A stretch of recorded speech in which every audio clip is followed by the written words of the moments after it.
Assalamualaikum warahmatullahi wabarakatuh.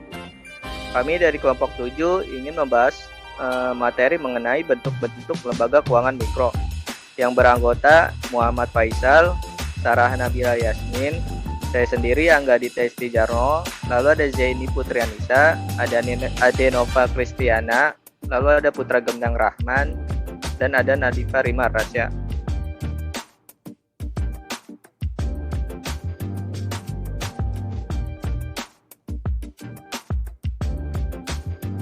Yang pertama ada lembaga perkreditan desa. Lembaga perkreditan desa yaitu lembaga keuangan yang melaksanakan kegiatan usahanya seperti lembaga perbankan, serta pada intinya bersaing dengan pasar keuangan sehingga dalam gerak pertumbuhannya tidak dapat dipisahkan dengan kondisi pendukung dalam rangka mencapai pertumbuhan usaha, seperti perkembangan struktur permodalan, pertumbuhan aset pengendalian risiko pinjaman. Struktur modal lembaga perkreditan desa penting untuk dikaji dalam rangka menganalisis sumber perdanaan untuk kelangsungan usaha.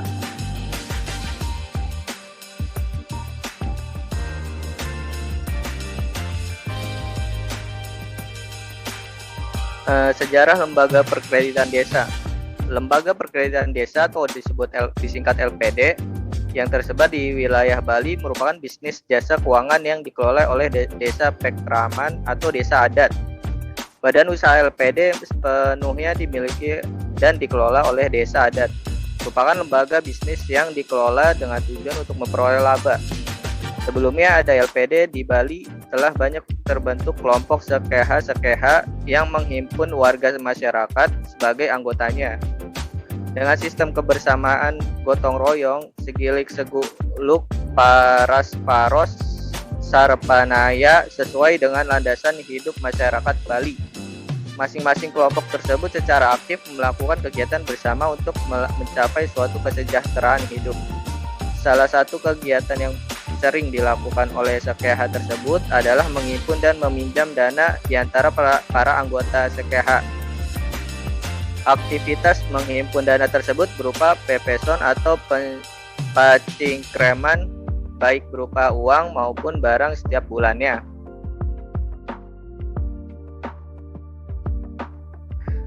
Kegiatan yang dilakukan sekeha tersebut menginspirasi Gubernur Bali pada saat itu, yaitu Bapak Profesor Dr. Ida Bagus Mantra, putra Bali asli yang berasal dari Denpasar.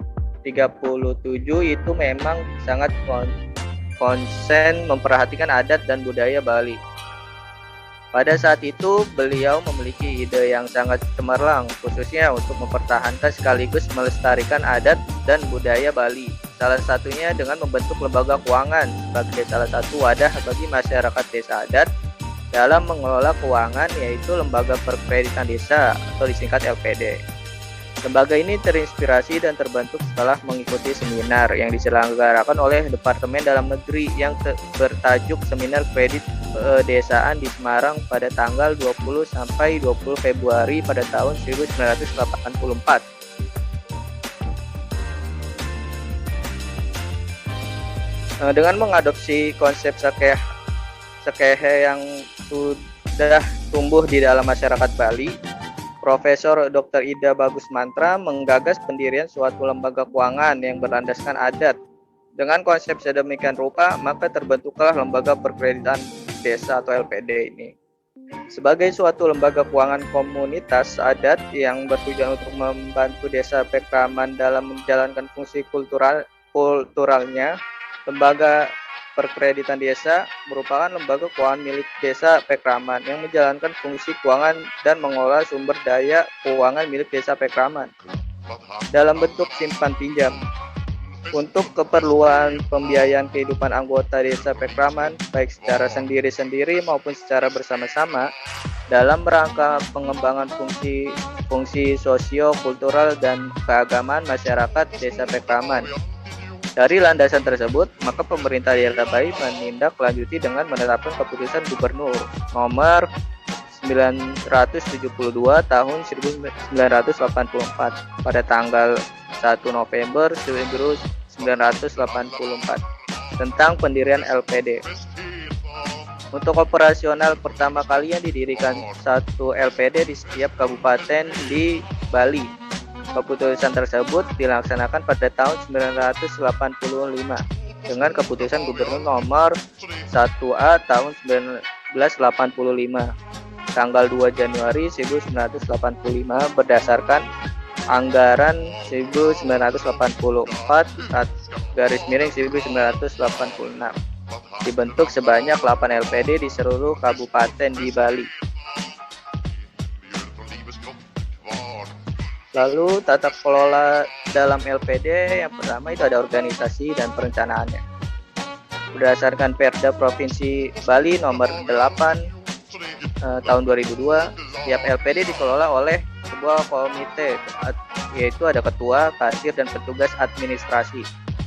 Deskripsi manajemen inti dapat dijelaskan bahwa ketua bertugas mengordinasi kegiatan operasional harian LPD, pembuatan perjanjian kontrak dengan nasabah, bertanggung jawab pada desa adat melalui pimpinan atau dewan pengawas LPD, menyusun rencana kegiatan dan anggaran, dan memformulasikan kebijakan LPD. Petugas administrasi melakukan tugas-tugas administrasi, baik administrasi umum maupun tata buku. Bertanggung jawab kepada ketua LPD, menyusun laporan neraca dan laporan pendapatan, serta mengelola arsip. Sedangkan kasir adalah mencatat aliran dana. Staf LPD membantu ketua melaksanakan tugasnya dan terlibat dalam pembuatan kegiatan dan rencana anggaran dalam keputusan pemberian kredit. Lalu yang kedua ada prosedur rekrutmennya. Tim manajemen inti direkrut dari desa adat lokal. Mereka dipilih dari anggota komunitas desa dan ditetapkan dalam rapat desa untuk periode 4 tahun. Namun, mereka dapat dipilih kembali apabila mampu bekerja dengan baik. Menurut pasal 11 dalam kurung 4 Peraturan Daerah Provinsi Bali nomor 8 tahun 2002 bahwa salah satu tugas penting komite inti adalah menjalankan kewenangan untuk menunjuk staf baru atau untuk memberhentikan staf manajemen operasional LPD. Rekrutmen staf tambahan dilakukan berdasarkan perkembangan skala usaha LPD. Pemilihan staf baru oleh Dewan Pengawas juga didasarkan atas tes kemampuan dan sifat atau karakter pelamar. Dan masing-masing disusun di desa adat harus terwakili oleh anggota staf. Kemudian para pelamar mengikuti tes kemampuan, yaitu ada motivasi, kemauan untuk mengabdi di LPD, dan pengetahuan umum yang diadakan oleh PLPDK. Persyaratan umum untuk pelamar ialah memiliki minimal ijazah tingkat SMU atau saat ini SMA atau SMK sederajat. Lalu yang ketiga ada mekanisme penyaluran pinjaman. Dengan kaitannya dengan tingkat bunga, pada tahun 2002 tingkat bunga pinjaman untuk pinjaman berkisar antara 27 hingga 33%. Lebih tinggi daripada rata-rata tingkat bunga bank umum yang hanya 22% per tahun pada saat itu. Peraturan desa adat juga berlaku bagi staf LPD menurut OK 1999 yang melanggar peraturan dan salah dalam mengelola operasional harian LPD seperti kolusi, korupsi, dan manipulasi. Sanksi sosial dapat dikenakan pada mereka. Selain itu, berdasarkan peraturan legal formal pada pasal 24 Peraturan Daerah nomor 8 tahun 2002 yang menyatakan bahwa staf LPD yang melanggar peraturan dan menyebabkan LPD menderita kerugian keuangan haruslah mengganti kerugian tersebut. Pasal 26 yang menerangkan pada pasal 24 peraturan tersebut menekankan bahwa staf terpidana dapat memperoleh hukuman maksimum 6 bulan penjara atau maksimum denda 5 juta.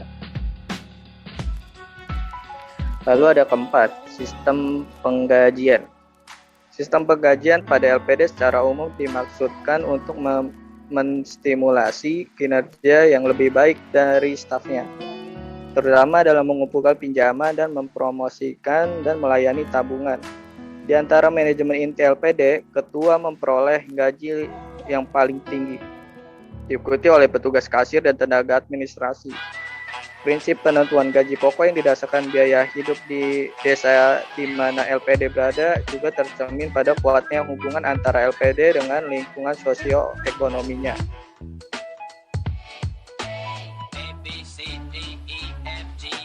Lalu ada kondisi setelah ditetapkan UU nomor 1 tahun 2013.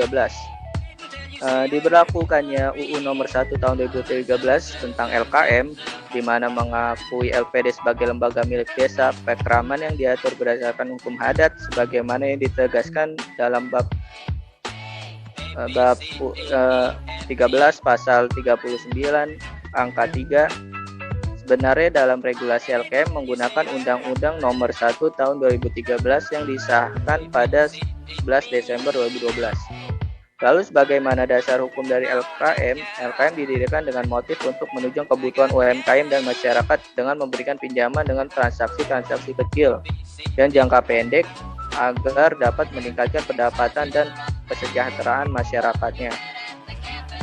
Sedangkan motif pendirian LPD yaitu memelihara kebudayaan yang ada di Bali serta sebagai sarana untuk mensejahterakan masyarakat desa Pekraman dengan dasar hukum Undang-Undang nomor 32 tahun 2004 tentang pemerintahan daerah. Kepemilikan LKM dapat dimiliki oleh siapapun bagi seluruh warga negara Indonesia dan badan usaha milik desa atau kelurahan serta pemerintah daerah, kabupaten atau kota dan atau koperasi sesuai dengan ketentuan pasal 8 Undang-Undang nomor 1 tahun 2013. Berbeda dengan LPD yang berperan sebagai lembaga komunitas desa Pekraman yang kepemilikannya hanya diperuntukkan bagi seluruh masyarakat desa Pekraman.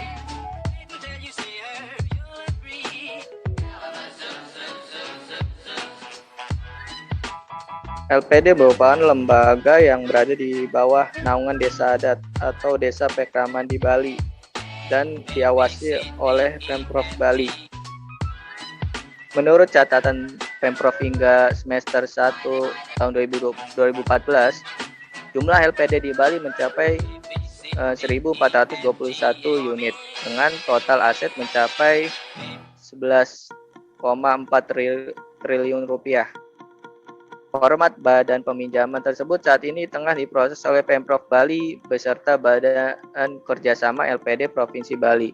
Nantinya, OJK perwakilan Bali akan dilibatkan untuk pembentukan badan itu. Namun, untuk sumber dana peminjaman, Pemprov Bali memastikan akan mengambil dari iuran sebesar 5% dari keuntungan LPD. Sedangkan besaran simpanan dana yang akan dijamin saat ini masih dalam proses. Keberadaan badan peminjaman itu dinilai sudah sangat mendesak. Pasalnya, dana masyarakat Bali yang saat ini dihimpun oleh LPD mencapai sekitar 9,7 triliun rupiah dengan jumlah tabungan sebanyak 1,6 juta nasabah. Akibat belum adanya lembaga penjaminan, nasabah banyak yang meragukan keamanan menempatkan uang di LPD. 30 hal yang tentunya menjadi perhatian, karena jika tidak dijamin oleh lembaga sejenis LPS, dikhawatirkan akan mempengaruhi perekonomian desa di seluruh Bali, karena hampir setiap desa memiliki lembaga ini. Apalagi Pemprov Bali menemukan sebanyak 173 LPD terindikasi bermasalah, dan 91 unit diantaranya tersangkut masalah penyelewangan dana oleh pengurus. Meskipun saat ini pemerintah telah menetapkan Undang-Undang nomor 1 tahun 2013 tentang lembaga keuangan mikro, hal ini belum dapat secara otomatis dipedomani untuk merubah pengelolaan kegiatan dana bergulir oleh LPD sebagai LKM. Hal ini menjadi tantangan dan kendala karena LPD tidak memiliki badan hukum, sehingga sangat sulit bagi lembaga pengawas, dalam hal ini OJK, melakukan tugasnya. Dengan jumlah dana dan aset yang besar yang dikelola LPD, sudah saatnya dibentuk badan yang diperlukan sebagai pembina dan pengawasan.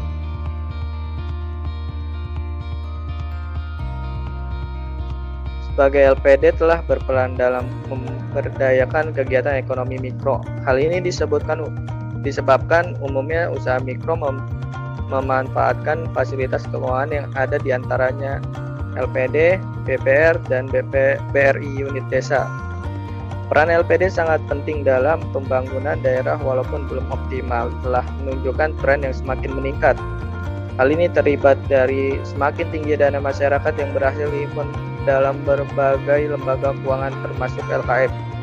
Kredit yang dikucurkan LKM kepada masyarakat dan juga termasuk usaha mikro juga semakin besar yang terlihat, dan semakin besar kredit yang tersalurkan dari LKM termasuk juga kredit untuk kebutuhan konsumsi.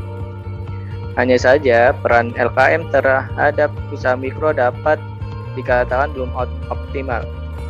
Hal ini disebabkan dua hal. Yang pertama yaitu tingkat bunga rata-rata yang dikucurkan kepada usaha mikro relatif masih tinggi, cenderung mengikuti tingkat bunga pasar. Kedua, tugas dan fungsi LKM sebagaimana yang dimaksud dalam Undang-Undang Nomor 1 Tahun 2013 yaitu memberikan konsultasi kepada usaha mikro belum dapat dilakukan dengan baik disebabkan kelemahan yang dimiliki LKM sendiri.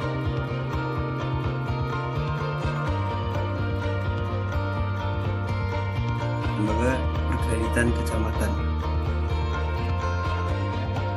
Latar belakang dan sejarah perkembangannya Lembaga Perkreditan Kecamatan ialah dalam rangka mendorong pertumbuhan perekonomian rakyat di daerah dan meningkatkan pelayanan kebutuhan kredit, permodalan untuk masyarakat golongan ekonomi lemah di pedesaan, serta upaya menghindari munculnya rentenir dan penghijauan yang merusak perekonomian rakyat. Sejak tahun 1965, melalui izin usaha dari Menteri Keuangan Gubernur Jawa Barat secara bertahap membentuk Bank Karya Produksi Desa di kecamatan-kecamatan seluruh Jawa Barat, dan pada saat itu wilayah 1 Banten belum terbentuk BKPD.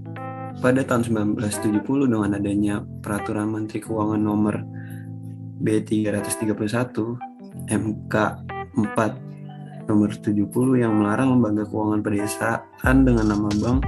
Akan tetapi mengingat keberadaan lembaga keuangan di pedesaan saat diperlukan, maka sejak tahun 1972 sesuai edaran Bank Indonesia Nomor 426 UPPB PPTR untuk daerah tingkat 2 yang belum memiliki BKPD dibentuk lembaga keuangan pedesaan dengan menggunakan nama Lembaga Perkreditan Kecamatan. Selanjutnya tahun 1972 dilakukan pembentukan Lembaga Perkreditan Kecamatan Wilayah 1 Banten dengan Surat Keputusan Gubernur Jawa Barat Nomor 171 A5-18 SK 1972. Kepemilikan LPK adalah 55% pemerintahan dan provinsi, 45% pemerintah kabupaten. Pada tahun 1992, regulasi perbankan mengharuskan LDKP berubah menjadi BPR dengan tenggang waktu hingga tahun 1997. LPK yang berubah menjadi BPR dengan dukungan dana dari pemerintah provinsi, kabupaten, serta Bank Pembangunan Daerah. LPK semula seluruhnya dimiliki oleh Pemda tingkat 2. Namun perkembangan lembaga relatif lemah sehingga fungsi lembaga untuk memenuhi kebutuhan pelayanan kredit permodalan masyarakat di pedesaan relatif tidak terlayani. Maka kepemilikan lebih dikembangkan menjadi milik bersama Provinsi Jawa Barat yang dituangkan dalam Peraturan Daerah Provinsi Jawa Barat Nomor 3 Tahun 1987 yang saat ini sudah mengalami perubahan dengan Peraturan Daerah Provinsi Jawa Barat Nomor 5 Tahun 1996 dan terakhir diubah dengan Peraturan Daerah Provinsi Jawa Barat Nomor 5 Tahun 2000. Tata kelola LPK. Pengelolaan LPK sepenuhnya dilakukan oleh pemerintah provinsi dan kabupaten dengan dibantu oleh BPD. Yang kedua, laporan keuangan LPK dilaporkan ke BPD. Pengawasan dan supervisi tidak dilakukan oleh BPD, namun melalui sebuah komite yang beranggotakan perwakilan dari pemerintah dan juga BPD. Yang ketiga, permodalan di samping dari pemerintah juga didapatkan melalui simpan pinjam. Yang keempat, pinjaman diberikan hanya kepada anggota dengan melalui rekomendasi pejabat desa dan kecamatan. Dan terakhir, pinjaman juga bersifat tanpa jaminan dengan sanksi atau denda bagi keterlambatan cicilan. Kondisi setelah ditetapkan UU Nomor 1 Tahun 2013, pelaksanaan dari peraturan ini ditetapkan 2 tahun sejak mulai diundangkan. Permohonan izin usaha kepada OJK harus dilakukan oleh LKM yang sudah beroperasi terhitung 1 tahun semenjak aturan ini diundangkan.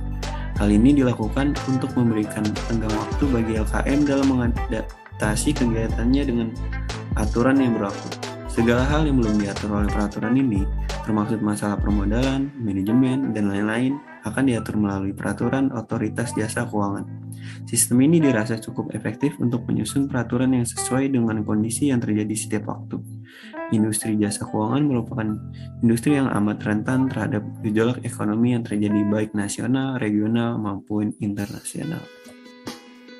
Selanjutnya ada Badan Kredit Desa. Di sini nanti ada latar belakang, sejarah perkembangan, terus tata kelola lembaga dan kondisi perkembangan lembaga pada saat ini. Latar belakang dari Badan Kredit Desa itu Indonesia adalah salah satu negara yang 70% rakyatnya tinggal di perdesaan. Keadaan seperti ini menyadarkan bahwa fondasi perekonomian akan semakin kuat apabila perekonomian rakyat diperkuat.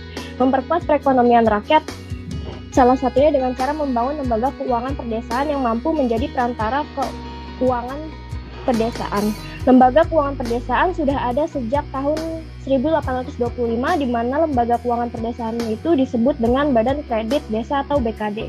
BKD bertujuan untuk memberantas sistem ijon dan mempersempit gerak rentenir sehingga para petani, pegawai, dan buruh tidak meminjam uang kepada rentenir dengan bunga yang tinggi. Selanjutnya, BKD merupakan perusahaan milik desa yang beroperasi di wilayah perdesaan yang berasal dari rakyat dan untuk rakyat itu sendiri. BKD sudah ada pada zaman Belanda tahun 1895 dan merupakan cikal bakal terbentuknya BPR. BKD memberikan pinjaman kepada masyarakat dengan bunga yang rendah dan stabil serta tanpa jaminan dan sesuai kebutuhan masyarakat desa itu sendiri. BKD berbeda dengan BPR yang apabila mengajukan pinjaman harus ada jaminan serta ada kisaran pinjaman yang berlaku. Hal ini dijelaskan pada peraturan Bank Indonesia 8/26 pasal 72 bahwa BKD dikecualikan dari peraturan BPR. Sejarah perkembangannya pada Perang Dunia Kedua, yaitu pada masa pendudukan Jepang dan pada Perang Kemerdekaan Indonesia dan beberapa tahun sesudahnya, banyak badan kredit desa atau BKD, yaitu lumbung desa dan bank desa yang menghentikan kegiatannya. Karena dikhawatirkan akan terjadinya kekosongan kredit ini di daerah perdesaan, pemerintah mengadakan usaha untuk merehabilitasi BKD dengan sasaran yang dituju adalah pemulihan seperti keadaan tahun 1945, yaitu 5.600 lumbung desa dan 4.300 bank desa. Pelaksanaan rehabilitasi tidak dapat memenuhi harapan. Bukan saja jumlahnya tidak dapat dicapai seperti jumlah pada tahun 1942, sebaliknya kemudian makin menurun. Rehabilitasi bank desa lebih berhasil dibanding dengan lumbung desa, yaitu dapat mencapai hasil yang diharapkan dan akan tetapi kemudian juga jumlahnya mengalami penurunan. Sejarah perkembangan lanjutannya ini, hal ini merupakan indikasi bahwa bank desa sudah tertinggal dari kemajuan zaman. Bank desa yang kecil dengan manajemen yang sangat sederhana karena dikelola oleh kepala desa dan beberapa orang pamong desa secara sambilan. Tidak dapat menggerakkan potensi perekonomian rakyat di daerah perdesaan dan tidak dapat menghimpun tabungan masyarakat dan tidak dapat memobilisasi modal untuk keperluan pembangunan ekonomi perdesaan. Dengan demikian dirasakan perlu adanya pembaharuan dari bank desa. Pembaharuan tersebut telah diadakan setelah tahun 1960, yaitu dengan adanya bank desa yang didirikan berdasarkan Undang-Undang Nomor 14 tahun 1967 tentang pokok-pokok perkembangan yang jumlahnya 240 bank. Dan jumlah tersebut 217 bank ada di Provinsi Jawa Barat berupa Bank Karya Produk Desa atau BKPD.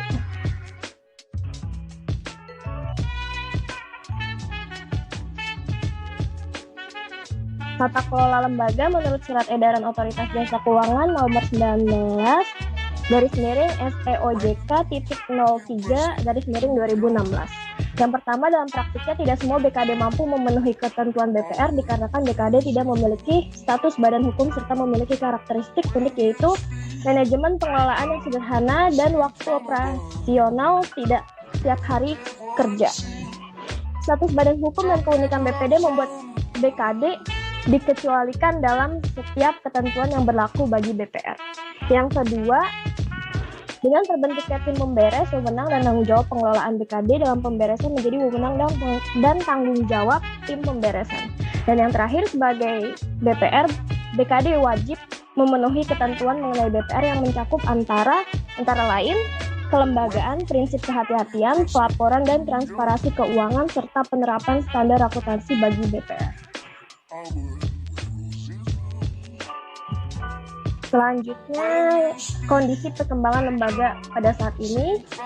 Perkembangan badan kredit desa hingga saat ini yang terdaftar di OJK sebanyak 27 BKD. Berikut merupakan badan kredit desa yang terdaftar di OJK tahun 2021. Ada PT LKM BKD Batang, ada PT LKM Badan Kredit Desa Ponorogo, ada PT LKM Badan Kredit Desa Purwokerto, ada PT LKM BKD Indramayu, ada PT LKM BKD Mandiri Cirebon. Yang keenam, PT LKM BKD Kabupaten Pekalongan. Yang ketujuh, PT LKM Badan Kredit Desa Kabupaten Tulungagung. Yang kedelapan, PT LKM BKD Kebumen. Yang kesembilan, PT LKM BKD Pemalang. Yang ke-10, PT LKM BKD Sambada. Yang ke-11, PT LKM BKD Kabupaten Bantul. Yang ke-12, PT LKM BKD Cirebon. Ke-13, PT LKM BKD Desa Gombong. Ke-14, PT LKM BKD Kabupaten Tegal. Yang ke-15, Koperasi LKM BKD Purwokerto. Yang ke-16, PT LKM BKD Kutoarjo. Ke-17, PT LKM BKD Purworejo. Ke-18, Koperasi LKM BKD Wonosobo. Ke-19, PT LKM BKD Kabupaten Situbondo. Ke-20, PT LKM BKD Kabupaten Pemalang atau Perseroda. Yang ke-21, Koperasi LKM BKD Rajasari Makmur Sejahtera. Yang ke-22, PT LKM BKD Karanglewis Kidul. Yang ke-23, Koperasi LKM BKD Mertasinga. Yang ke-24, PT LKM BKD Rembang. Yang ke-25, PT LKM BKD Ciasem Tengah. Yang ke-26, PT LKM BKD Mandiri Banyuwangi. Dan yang terakhir, PT LKM BKD Kabupaten Blitar. Badan Kredit Kecamatan atau BKK. Apa itu Badan Kredit Kecamatan? Badan Kredit Kecamatan adalah lembaga keuangan bukan bank yang menerima simpanan hanya dalam bentuk deposito berjangka, tabungan, dan atau bentuk lainnya yang dipersamakan dengan itu serta menyalurkan dana dalam bentuk kredit. Latar belakang didirikannya BPR BKK bukanlah untuk pengembangan bank, melainkan untuk pembangunan desa. Untuk menunjang pembangunan desa itu, BPR BKK bertindak untuk melancarkan penyediaan sarana produksi, khususnya permodalan bagi golongan ekonomi lemah di perdesaan yang sangat membutuhkan pinjaman modal tersebut. Menurut Peraturan Gubernur Jawa Tengah Nomor 42 Tahun 2009, tujuan didirikannya BKK adalah untuk mendekatkan modal ke masyarakat dengan cara mudah, murah, dan mengarah. Lalu, melindungi masyarakat dari para rentenir atau pelepas uang, menciptakan pemerataan kesempatan berusaha, dan mendidik masyarakat untuk gemar menabung. Sejarah perkembangan BKK. Semula BKK didirikan berdasarkan surat keputusan Gubernur Kepala Daerah tingkat 1 Jawa Tengah pada tanggal 4 September 1969 dan tanggal 19 November 1970. Status BKK bukan merupakan badan hukum, melainkan masih sebagai proyek. Lalu, untuk dapat bersatu sebagai badan hukum, maka pemerintahan daerah provinsi daerah tingkat 1 Jawa Tengah menetapkan Peraturan Daerah Nomor 11 Tahun 1981. Namun dalam kurun waktu berlakunya Undang-Undang Nomor 14 Tahun 1967 sampai pada era Pak To 1988 telah ditetapkan Keputusan Presiden Nomor 38 Tahun 1988 bahwa Bank desa, lembaga desa, bank pasar, bank pegawai adalah Bank Perkreditan Rakyat atau BPR.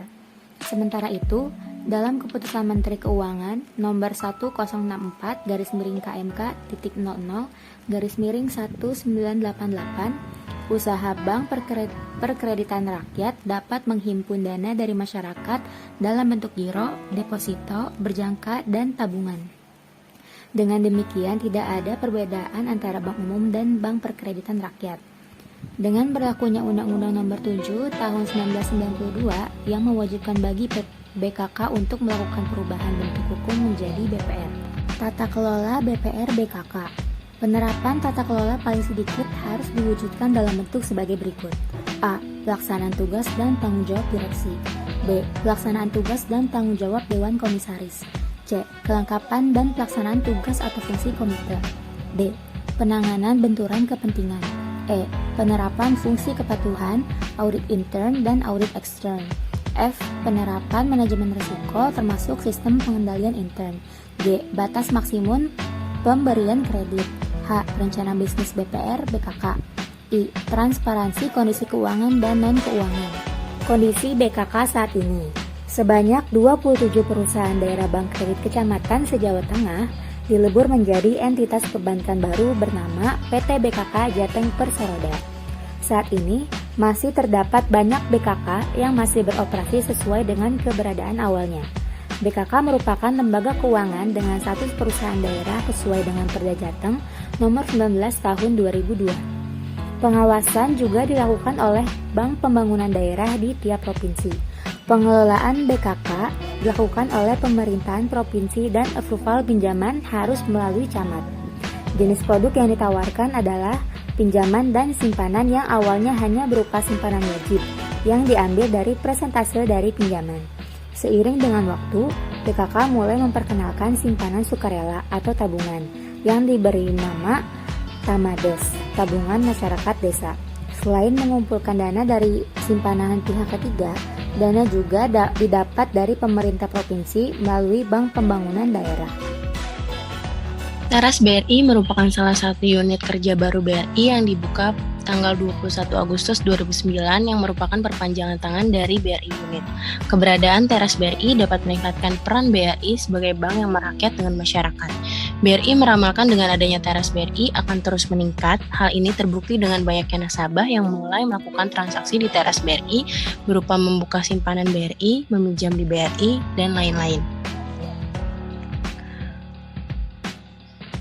Bank BRI melalui program BRI Peduli kembali memberikan bantuan berupa pembangunan atau renovasi tempat usaha, bantuan peralatan usaha, program pelatihan atau pendidikan, dan pembangunan atau renovasi fasilitas umum.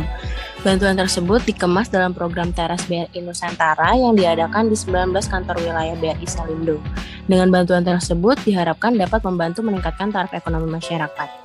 Bank BRI memiliki sebuah layanan yang diberi nama Teras BRI yang merupakan bentuk kantor kas Bank BRI yang berada di bawah BRI Unit.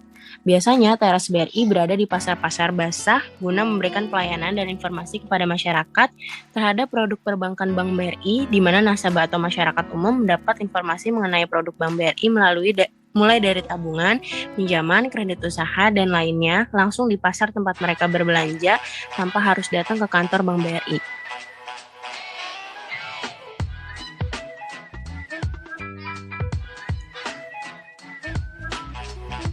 Teras BRI juga ada yang diberi nama Teras BRI Kapal. Pada tahun 2015, BRI berusaha menunjukkan komitmennya memberikan pelayanan perbankan hingga ke pelosok negeri dengan meluncurkan Teras BRI Kapal. Sesuai dengan namanya, Teras BRI Kapal fungsinya sebagai Teras BRI hanya saja beroperasi di atas kapal. Kali ini sasarannya adalah daerah pesisir kepulauan yang tidak terjangkau pelayanan perbankan atau bahkan belum mengenal produk perbankan. Hingga tahun 2017, BRI telah mengoperasikan 3 Teras BRI Kapal ke daerah pesisir kepulauan. Yang pertama ada kapal Bahtera Seva 1, beroperasi di Kepulauan Seribu dan melayani 6 pulau. Yang kedua ada kapal Bahtera Seva 2 di Labuan Bajo, Nusa Tenggara Timur, beroperasi keliling ke 11 pulau. Dan kapal yang ketiga yaitu Bahtera Seva 3 di Kepulauan Halmahera Selatan yang beroperasi di 9 pulau. Selain teras BRI Kapal, ada juga BRI Agro, yaitu layanan perbankan di atas kendaraan yang didesain sedemikian rupa sehingga layanan ini merupakan kantor kecil atau mini mobile branch yang dapat bergerak dan berpindah-pindah, yaitu memiliki fasilitas diantaranya pembukaan tabungan, registrasi e-banking, ATM, dapat melakukan penarikan tunai, pembayaran, pembelian, transfer, dan transaksi non-tunai. Ada juga mini ATM, dapat melakukan transaksi non-tunai, penggantian kartu, issuing PIN, change PIN, dan lain-lain. Selanjutnya ada informasi produk BRI Agro.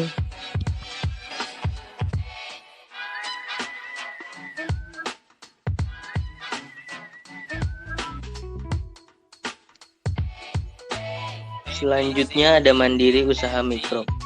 Bank Mandiri dikenal sebagai bank BUMN dengan bunga rendah dan jaringan yang luas.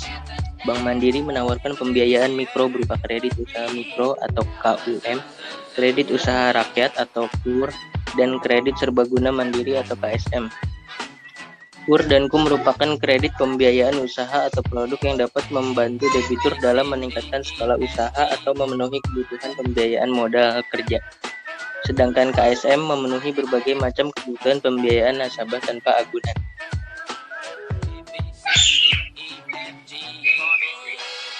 Yang pertama, kredit modal kerja. Merupakan fasilitas kredit yang diberikan untuk memenuhi kebutuhan modal kerja yang habis dalam satu siklus usaha dan kebutuhan modal kerja yang bersifat khusus seperti untuk membiayai inventory, piutang, proyek, atau kebutuhan khusus lainnya. Dalam pengajuan pinjaman modal kerja, pengusaha perlu membuat simulasi dan forecast operasional cash flow setiap bulan untuk mengajukan kebutuhan modal kerja dan prediksi usaha ke depan. Fitur kredit modal kerja yang pertama ada limit kredit yang limitnya itu sampai 100 juta sampai dengan 10 miliar. Jangka waktu yang didapatkan 1 tahun dan dapat diperpanjang, dan sifat kredit revolving atau non-revolving.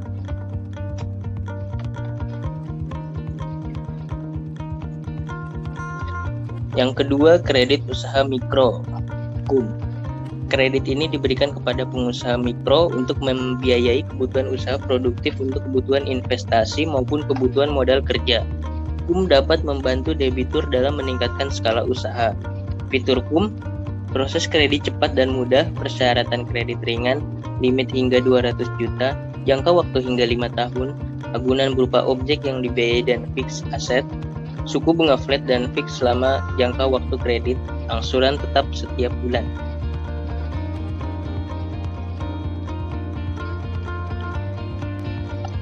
Yang ketiga ada kredit usaha rakyat. Merupakan kredit atau pembiayaan yang diberikan perbankan kepada UMKM yang fleksibel tetapi belum bankable. KUR bertujuan meningkatkan dan memperluas pelayanan bank kepada UMKM produktif, meningkatkan kapasitas daya saing UMKM. Kredit usaha rakyat terdiri dari 3 jenis. Yang pertama ada KUR Mikro, limit kredit 25 juta per debitur dengan jangka waktu maksimal 2 tahun. Yang kedua ada KUR Retail, limit kredit di atas 25 juta sampai dengan 200 juta dengan jangka waktu 3 tahun untuk kredit modal kerja dan 5 tahun untuk kredit investasi. Yang ketiga ada KUR Khusus, dengan limit di atas 25 juta sampai dengan 500 juta diberikan kepada kelompok yang dikelola secara bersama dalam bentuk klaster dengan menggunakan mitra usaha. Selanjutnya, Baitul Mal wa Tamwil. Next. Latar belakang Baitul Mal wa Tamwil. Sejak Indonesia mengalami krisis ekonomi dan moneter pada akhir tahun 1997, peranan Baitul Mal wa Tamwil cukup besar dalam membantu kalangan usaha kecil dan menengah. Peranan BMT tersebut sangat penting dalam membangun kembali iklim usaha yang sehat di Indonesia. Bahkan ketika terjadi krisis ekonomi dan moneter, BMT sering melakukan observasi dan supervisi ke berbagai lapisan masyarakat untuk menelaah bagi terbukanya peluang kemitraan usaha. Hal tersebut ditujukan untuk membangkitkan kembali sektor real yang banyak digeluti oleh kalangan usaha kecil dan menengah, serta untuk memperbaiki kesejahteraan ekonomi masyarakat secara keseluruhan.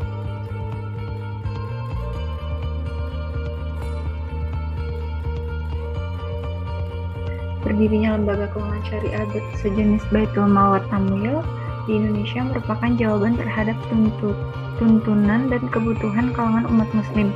kehadiran BMT muncul pada saat umat Islam mengharapkan adanya lembaga keuangan yang menggunakan prinsip-prinsip dua syariah dan bebas dari unsur riba yang diasumsikan ketika pemerintah menetapkan kebijakan tentang pengembangan lembaga keuangan syariah.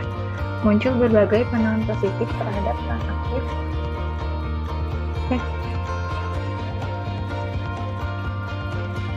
peran aktif lembaga BMT yang telah memberikan prioritas penting bagi perbaikan taraf hidup dan perekonomian masyarakat. Latar belakang berdirinya BMT bersamaan dengan usaha pendirian Bank Syariah Indonesia, yakni pada tahun 1990-an. BMT semakin berkembang tatkala pemerintah mengeluarkan kebijakan hukum ekonomi UU nomor 7/1992 tentang perbankan dan PP nomor 72/1992 tentang Bank Perkreditan Rakyat berdasarkan bagi hasil.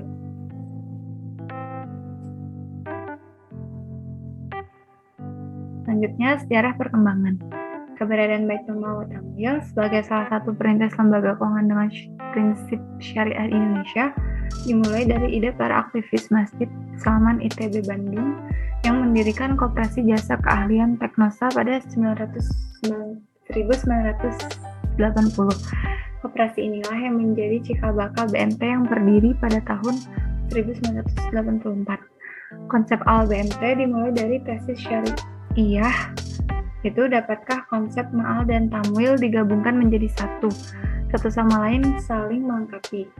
Ma'al yang diambil dari ZIS dijadikan pengaman pembiayaan bagi 8 golongan yang berhak menerima zakat atau asnaf. Singkatnya, dana ZIS digunakan sebagai dana produktif, sedangkan tamwil murni bisnis yang hitungannya dan akadnya jelas, kewajiban dan hak-haknya yang digunakan secara bisnis murni.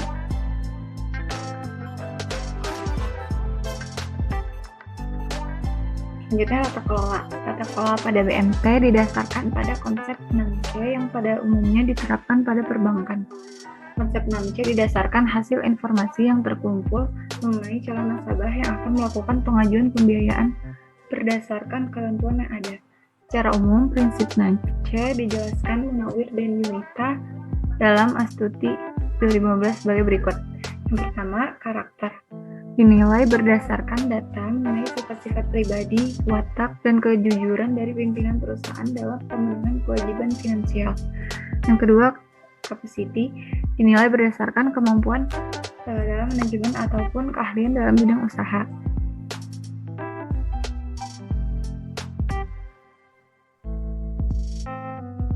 Yang ketiga, ada capital.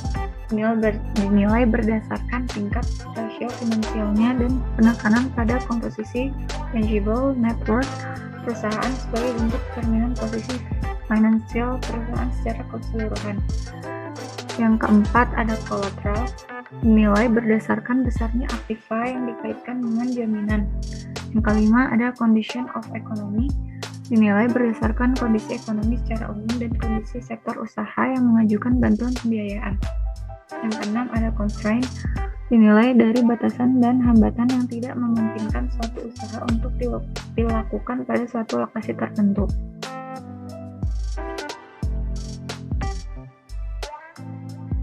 Selanjutnya, kondisi perkembangan setelah Undang-Undang Nomor 1 Tahun 2003. Baitul Mal wa Tamwil adalah salah satu lembaga keuangan mikro yang memiliki angka pertumbuhan sangat besar dari tahun ke tahun. Dalam perkembangannya di tahun 2013, angka pertumbuhan BMT sudah mencapai lebih dari 5.500 BMT yang tersebar di seluruh Indonesia. Sebagai bagian dari LKM yang terus bertumbuh, bagaimana data yang disampaikan oleh Kepala Eksekutif Pengawas Industri Keuangan Non-Bank Otoritas Jasa Keuangan Firdaus Jailani yang memperkirakan bahwa saat ini jumlah LKM di Indonesia sekitar 567.000 sampai 600.000 unit.